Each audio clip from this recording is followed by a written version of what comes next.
Welcome to the Sentence Focus lesson. This lesson is for students who have been recommended to it by their teachers, as well as for students who are venturing into more challenging academic forms of writing. In order to participate in this lesson, you'll need a few things. You'll need a pen, a piece of paper, as well as the Word document listed next to the link to this video on my digital portfolio. The learning goals for this lesson are: I can write sentences with concrete subjects. This concept of concrete subjects is really at the heart of sentence focus, and we'll deal with it quite a lot today. And then the second part of sentence focus is I can write sentences in which the agent or thing doing the action is the subject of the sentence, and we'll cover that in detail as well. And then finally, I can list at least 3 reasons why writing with strong focus makes my writing more readable. In order to get a sense of why sentence focus is important, I'd like to contrast 2 paragraphs, one unfocused, the other focused. As I read these paragraphs, I'd like you as a reader to think about what is the experience like of reading each of these paragraphs. My first observation of the zombie students was as I was arriving at school. The appearance of grayness and rotting flesh was the first thing I noticed. The slow, limping movements were apparent in how many undead students moved. My perspective was that all of the zombies were moving in the same direction. The massive flesh feast that was our principal was being reveled in by them. And the second paragraph. I noticed the creatures right away upon arriving at school. The gray zombie students dripped with rotting flesh. Many of the undead students limped slowly, moving in the same direction. They reveled in the flesh feast that was once our principal. What I'd like for you to do now is write a few adjectives for each paragraph, describing what it was like for you, or what it is like for you as a reader to read each one. So in just a second, pause the video, write down maybe 3 to 5 words that describe what it's like to read this first paragraph, and then write down 3 to 5 words that describe what it's like to read that second paragraph. Go ahead and pause the video and do that now.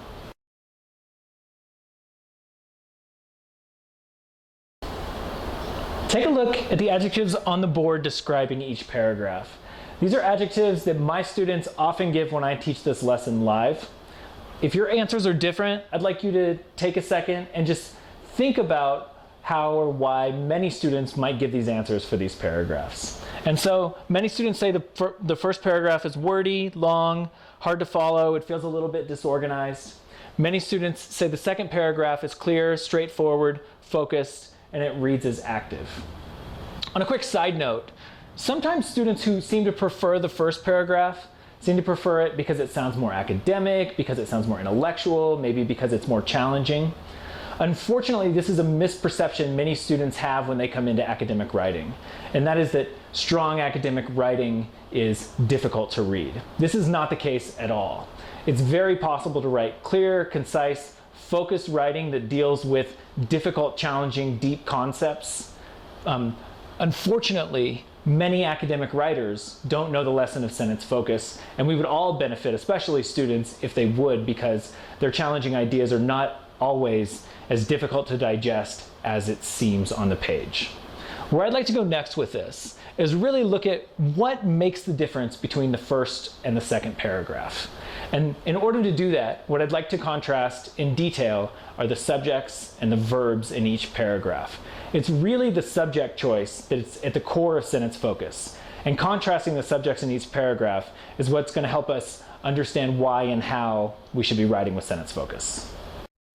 As you can see, I've underlined the subjects and greened the verbs. It's not necessary that you can find all the subjects in every paragraph in order to write with strong focus, but it helps to make this contrast really clear. So I'm just going to go through all these subjects and verbs. So in the unfocused paragraph, we have my first observation of the zombie students is the subject, was is the verb, appearance of grayness and rotting flesh is the subject, and was is again the verb. The slow limping movements is the subject, now were is the verb. My perspective is the next subject, and was is the verb, and then finally the massive flesh feast that was our principal is the subject, and was again is the verb. In the focus paragraph, we have I as the subject and noticed is the verb. The gray zombie students is the subject, dripped is the verb. Many of the undead students as the third subject, and limped is the verb. You'll notice I then joined the next 2 sentences, so it eliminated one. And then the final subject there is they is the subject, and reveled is the verb. What I want to do right now is just look at a simplified list just with the subjects and verbs without the rest of the paragraphs, so we can really kind of analyze and contrast what's going on between the different subject choices in each paragraph.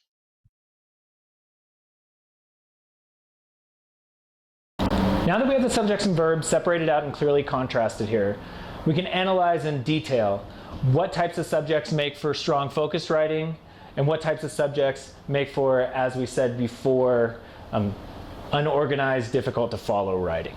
And so the first difference I want to talk about is the difference between concrete and abstract subjects. There's a lot of different ways you can think about this difference, but there's one useful tool that I found that works in pretty much every situation, and that is, if you want to know if a subject is concrete or if you want to know an idea is concrete, try to draw it. If you can draw it, it's typically pretty concrete. If you find it hard to draw, generally you know that you have an abstract subject. And so let's try that out on the first example here. So, and you're going to get to see my great drawing skills. The first abstract subject is my observation of the creatures. And so right away, I'm not drawing the creatures. I'm drawing my observation of the creatures. So let's start with that. We have to draw a big me. So here's me, my funny nose. There I am. And now I'm drawing an observation. And so I guess because it's an observation, I'm going to have it come out of my eye a little bit. And so now what am I drawing? I'm drawing the creature. So I've got a zombie here. It's a long hair. It's got a blood mustache, which is kind of cool because it used to be a biker. And it's got gangrene kind of intestines spewing out of its guts. Have I really even captured the subject yet? The subject is my first observation of the zombie creatures. I guess in a way we've got my observation of the creatures here, kind of, but we haven't captured the idea of first. And so you can kind of see where this is going. It's really hard to draw or to simply think of my first observation of the zombie creatures. And by contrast, the other subject is I, right? Which is the first thing I drew so inelegantly, but it was done right away and really easy to draw and visualize. If we can take the second example as well, the appearance of grayness and rotting flesh. Again, it's pretty abstract. I could draw gray rotting flesh, but how would I draw the appearance of grayness and rotting flesh? I guess I'd have to somehow get inside someone's mind to see how it appears to them, and it's very challenging to think about. By contrast, gray zombie students, there you go, right? Really easy to draw, really straightforward. And so the first lesson of sentence focus is prefer concrete subjects to abstract subjects. How do you know if you have a concrete subject? Try to draw it. That's the best way to get a sense if your subject's really concrete or not. To recap, the first lesson in writing with strong focus is to prefer concrete subjects, subjects that are easy to visualize or draw. And the reason you do that is that so that your reader can more easily understand and process your writing. If you think about this from the perspective of a reader, studies show that readers who visualize what they're reading have increased comprehension. And so if you want your reader to be able to understand what you're writing and to be more likely to remember it, if you want to write in a way that they can visualize it. And the way to do that is to write with more concrete subjects.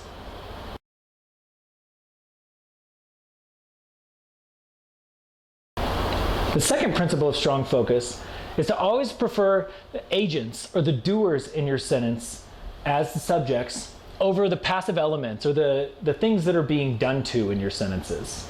A really clear example of this is actually the contrast in the last sentence. The massive flesh feast that was our principal. At this point, the principal is no longer an agent. The principal is dead. His corpse is probably sprayed all over the room, guts strewn everywhere, on and on, right? The principal is no longer an agent. Who's the agent, right? It's they, the zombies, are the ones that are doing something. And so if you always can prefer the doer, that's going to lead to more active writing. Oftentimes, English teachers will talk about the active and passive voice. And this is really what it is you always want the subject of your sentence to be the one who's acting.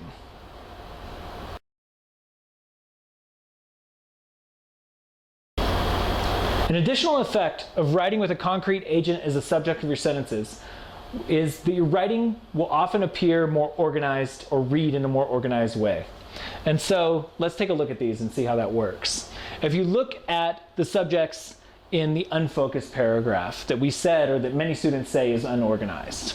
My first observation of the creatures, the appearance of grayness and rotting flesh, the slow and limping movements, my perspective. We could probably guess that this is about zombies, but we would have to be guessing. It never comes out and says, this is about zombies. Whereas if you contrast with a focused paragraph, we have I, then we have zombie students, undead students, and they repeating zombies again. And so in this paragraph, it's really clear who this author is writing about, and therefore more easy to understand if you're the reader.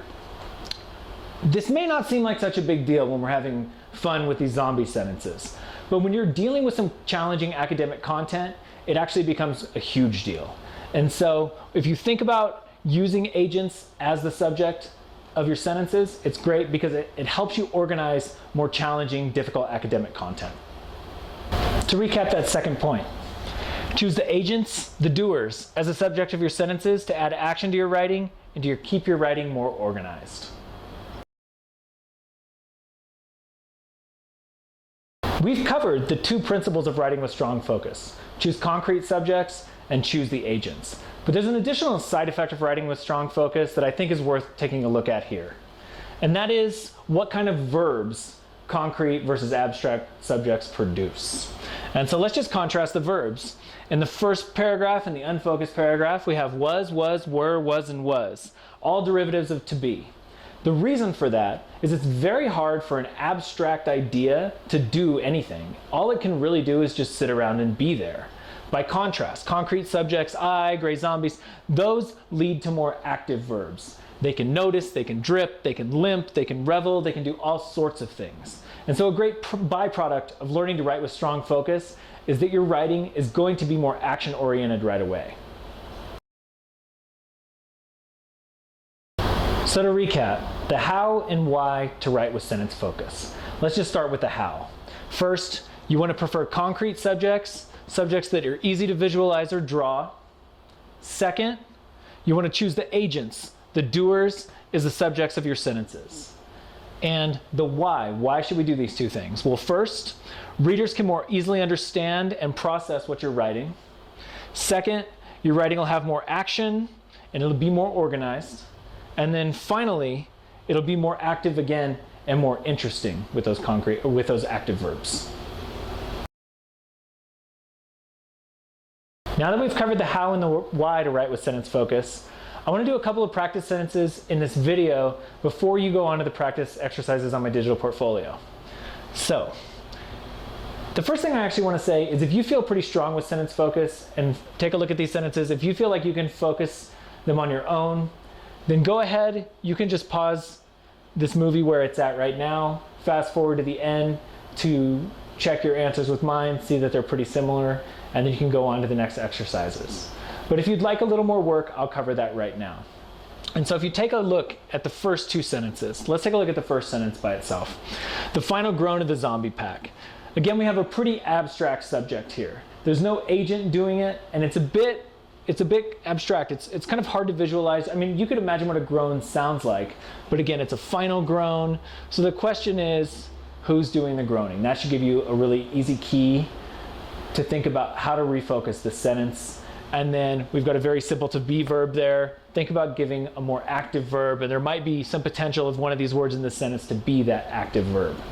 And then the second subject is actually, it's concrete. I could draw the principal's intestines. It could look pretty gross, but it's not an agent. At this point, the principal's intestines, they're not moving food through the digestive system or really doing anything, right? They're becoming something.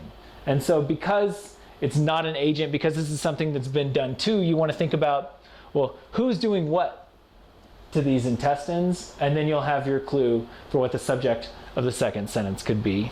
So you can go ahead right now, pause the movie, and when you restart it, I'll have my focused revisions of these two sentences, and you can check those with your own.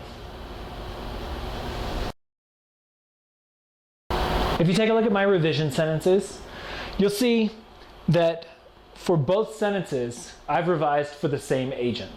The zombie pack, and then again, they, because I felt like it would be boring to repeat zombie, zombie, zombie. So I want to mix it up a little bit like that.